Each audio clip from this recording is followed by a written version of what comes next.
Hai guys, apa sih reaksi kamu ketika kamu tahu bahwa kamu terpapar virus corona atau virus COVID-19? Pada umumnya kita akan merasa panik, khawatir, takut, tapi itu manusiawi sekali guys. Gimana kita nggak takut, nggak khawatir ya? Virus ini tergolong virus yang mematikan, belum ada obatnya yang pasti, dan begitu banyak korban yang tidak tertolong atau meninggal. Tapi jangan khawatir guys, kali ini aku akan berbagi pengalaman aku ketika aku melawan virus ini dari positif sampai negatif.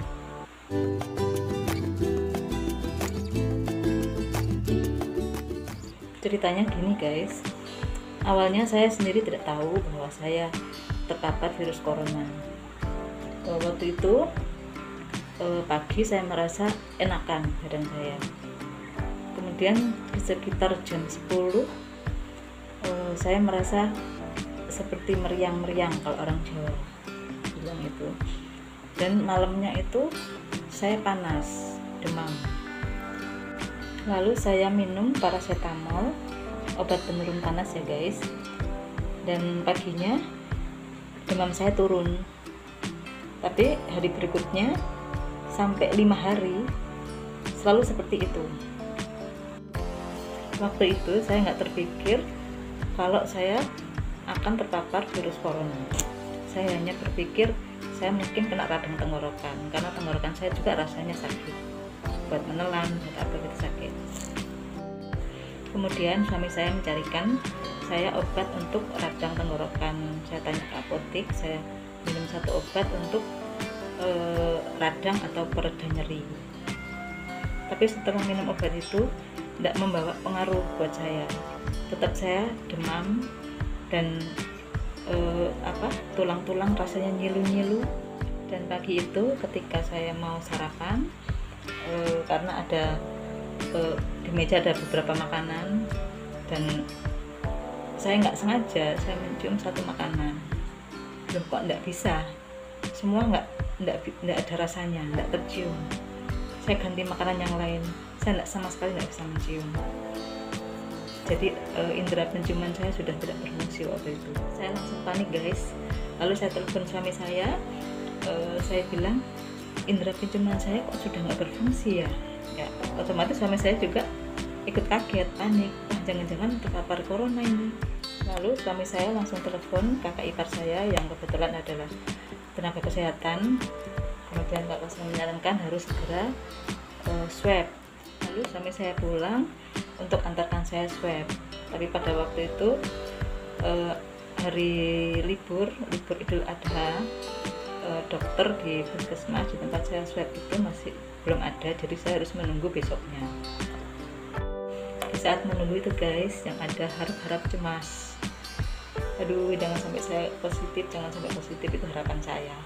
Kemudian besoknya saya pergi swab dengan jadwal yang sudah ditentukan oleh puskesmas, dan ternyata hasilnya positif guys. Langsung lemes guys aku, karena yang aku pikir adalah saya masih punya anak, saya masih punya tanggung jawab yang harus aku lakukan. Tapi suami aku terus mensupport aku, membesarkan hati, nggak apa-apa, kamu kan nggak ada penyakit penyerta, kamu pasti kuat untuk melawan ini. Akhirnya kita pulang, atur posisi guys. Jadi saya harus memisahkan diri dari suami dan anak saya untuk mengantisipasi supaya anak dan suami saya juga tidak tertular oleh virus yang ada di dalam diri saya. Kemudian aku kabarin orang tua aku guys, dan beliau malah nangis. Karena apa? Beliau juga sudah beberapa bulan lalu mengalami hal yang sama, tapi karena beliau ada penyakit penyerta, beliau sampai masuk di rumah sakit beberapa hari. Tapi puji Tuhan sekarang sudah sembuh semua. Nah, apa aja yang aku lakukan ketika aku menjalani isolasi mandiri? Simak terus ya guys. Di awal aku isoman itu guys, aku sedang puncak-puncaknya lemah tubuh saya ya. Jadi bawaannya saya itu ingin tidur, kepalanya pusing, jadi tidak bisa ngapa-ngapain. Cuma satu hal yang saya lakukan, saya memaksakan diri saya untuk makan yang banyak, makan sesering mungkin. walaupun rasanya itu tidak ada guys, karena indera perasa saya juga sudah hilang waktu itu. Jadi kadang-kadang lambung saya pun tidak menerima, kepingin muntah atau mual. Catatan penting guys, harus memaksakan diri untuk makan, jangan biarkan lambung kita kosong. Makanlah apa saja yang kita suka. Terlebih bagus lagi jika makanan itu mengandung vitamin C, protein, dan lain-lainnya yang menunjang kekuatan dari tubuh kita. Dan waktu itu saya disarankan oleh pihak puskesmas guys, setelah kamu makan, kamu bisa minum antangin. Setiap habis makan minum antangin, itu sangat membantu ternyata guys. Jadi ketika saya setelah makan minum antangin, itu di tenggorokan itu rasanya perih memang, tapi setelah itu enak di lambung, itu enak. Dan yang selalu aku syukuri guys, orang-orang di sekeliling saya, anak, suami, tetangga juga memperhatikan kami. Itulah support terbesar juga buat saya, menjadikan saya semangat. Dari keluarga, teman, sahabat memberikan support, cepat sembuh, minum ini, minum itu. Ada beberapa juga yang mengirim obat. Itu ada merupakan support terbesar itu yang sangat memotivasi saya untuk berjuang untuk sembuh. Jadi saya selalu semangat untuk makan guys, walaupun saya nggak suka, nggak ada rasa. Tiap hari suami aku memberikan makanan itu berganti-ganti menu supaya saya nggak bosan. Mungkin hari ini gado-gado, besok somai, besoknya lagi bubur atau apa segala macam. Itu usaha suamiku supaya aku mau makan.